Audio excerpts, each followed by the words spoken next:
In this tutorial, I'm going to show you how I adjust my watercolor artwork in Photoshop.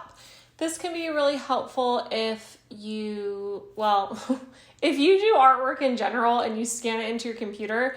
It's usually not perfect. I will say that my scanner is pretty fantastic and I usually get a pretty good scan with the colors pretty accurate, but I would say about 25% of the time I have to do some major editing.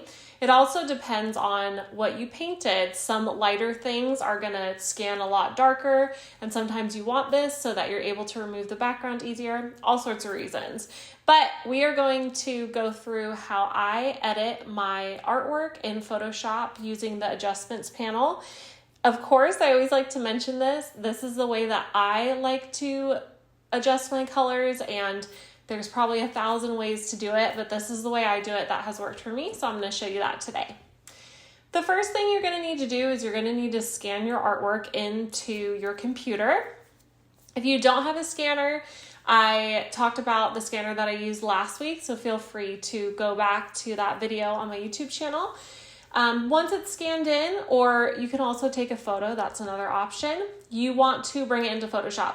Sometimes I like to do is just drop it into the Photoshop icon, but also another way you can do that is just coming up here and opening up your file here.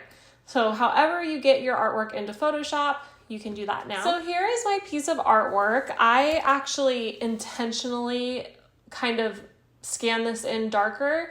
That way I could have a great example, but for some reason, my scanner really scans corgis really well. It must be the color variation or something, but for teaching purposes, I wanted to scan it in a bit darker. Now, something I won't be able to show you on this video since I am screen recording is the actual artwork. What I recommend you doing is when you are going through this process of adjusting your artwork, to have your actual artwork off to the side. That way you can compare and contrast when you are editing it. Otherwise, I mean, you can just go off of the feel, but I like to actually have the artwork there so I can hold it up to the screen and see, okay, this is pretty close. What you're gonna do is come over to your layers panel, and as you can see, we have our artwork right here. The first thing I like to do is, if your artwork is not right side up, go to image and image rotation, and you can rotate it so that it's right side up. I got lucky with this one today, but usually I scan them in upside down because I just don't think about it, but you can adjust that here. And we aren't going to be adjusting everything on this page. You can do that, but I will say it's usually, if you have a lot of different elements on the same page, sometimes it's helpful to isolate them, because if you're adjusting purple, it's going to adjust the purple here and here, and it's sometimes just easier if you're working on one element. I'm going to grab my lasso tool. I'm going to click and hold this down and just trail all around here so I can cut this out and have it meet back here. Right click, cut. Okay, we're just gonna delete this one for right now. We have our little corgi knight here, and something I like to do as a protection measure, although you do have the original scan, but I like to have this in Photoshop as well. Come over here to your layer and label this artwork, or original artwork. And I like to duplicate this. You can duplicate one of two ways. You can right click and hit duplicate layer, or you can just drag this down to this little square with the plus in the middle, and it'll duplicate it for you. And I like to put, so this is the original artwork on the bottom, and then the top is edited artwork. Of course, it's not edited yet, but it's going to be. And I just unclick the eyeball here because I don't need to see my original, but if something happens to this one, if I go way too far with color and I've crossed the point of no return, I can always come back to my original. And I also like to compare and contrast at the end to what I originally started with and what I have now, because that's kind of nice. Now today I'm not going to be showing you how to remove the paper background. I have another video on my YouTube channel for that if you're interested in it. I want to keep this as short as possible. We're just talking about adjusting the color. We are going to be using our adjustments panel. If you're not seeing your adjustments panel, come up to Window and make sure adjustments is clicked. If it's not clicked, you won't have it. So window, adjustments, and now you have all your adjustments. I'm going to go through the adjustments that I use. I do not use all of these. I encourage you to explore them, but for me, I don't use all of them because I don't need them. We're going to start with hue and saturation. This is our biggest one. As you can see, it's on master right now. I like to start off here and kind of play with the color. But when you use master, it's going to adjust the hue on everything, not just certain colors. And for me here, because the yellow of the corgi fur and the blue of his little cape is high contrast to each other, they're opposing colors, it kind of isn't working that great for me right now. So I'm going to leave that. Saturation, you can make it deeper, lighter. I'm going to increase the saturation just a bit. And then I like to do lightness a lot, especially with watercolor, because I feel that it sometimes scans in really, really, really like underexposed almost. So sometimes lightening it can make it feel more like watercolor to me. All right, so that's if you're going over master. Now, if you want to change just specific colors within this, I really encourage you to click on these guys. So we'll start with red. It's isolating anything that has red in it, and then you can change the hue based on that, which is cool. And you can also do the same for the saturation levels and lightness. It'll only lighten the reds. Really cool. So for me, I'm actually seeing some green here that I don't love. So I'm going to play with that a little bit and see if I can.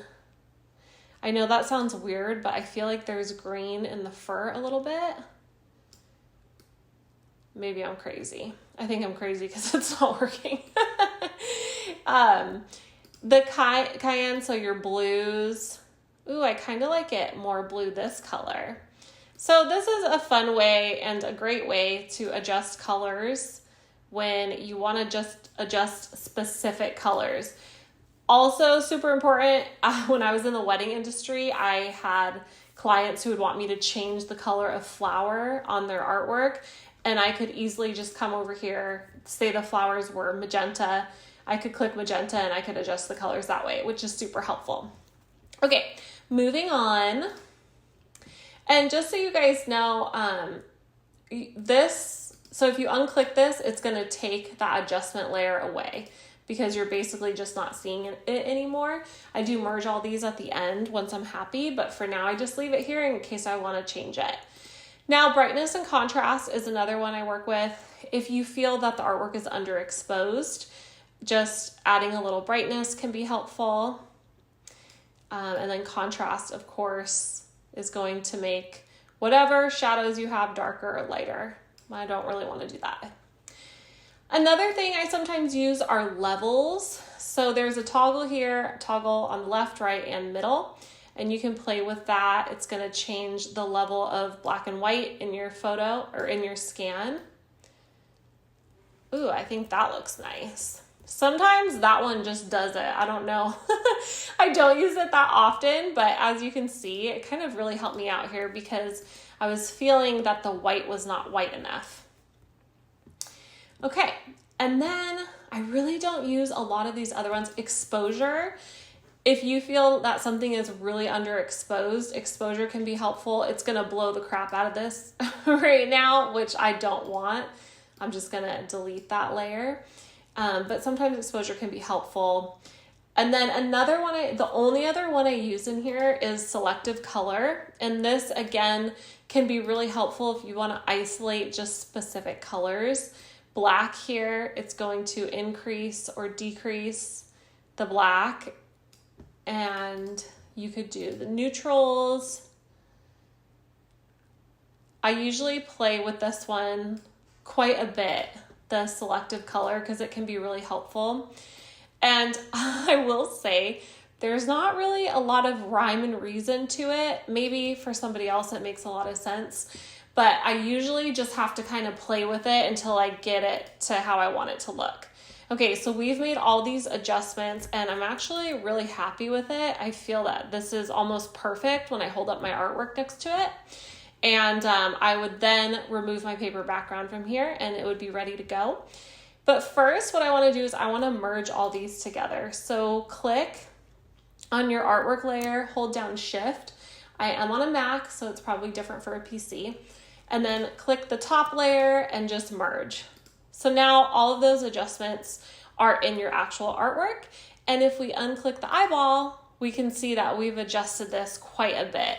And now it looks fantastic. I hope this tutorial was helpful for you guys. Like I said, there's probably 5 different ways to adjust artwork in Photoshop. And I just showed you my way. Oh, one last thing I want to show you.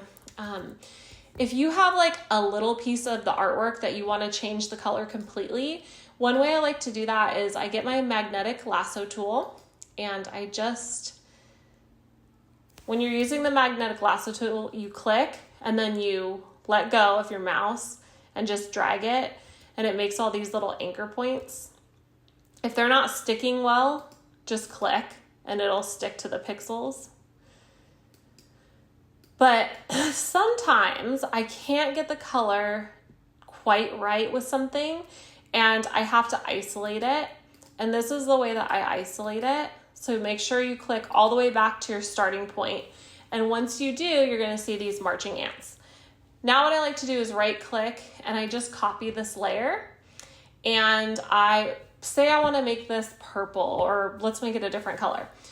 Now this is my little layer that's by itself. I'm gonna come up to layer, new adjustment layer, and I'm going to adjust the hue and saturation. Make sure you click use previous layer to create clipping mask. Otherwise you're gonna change the color of everything in your artwork because any layers that are underneath that adjustment layer will be changed.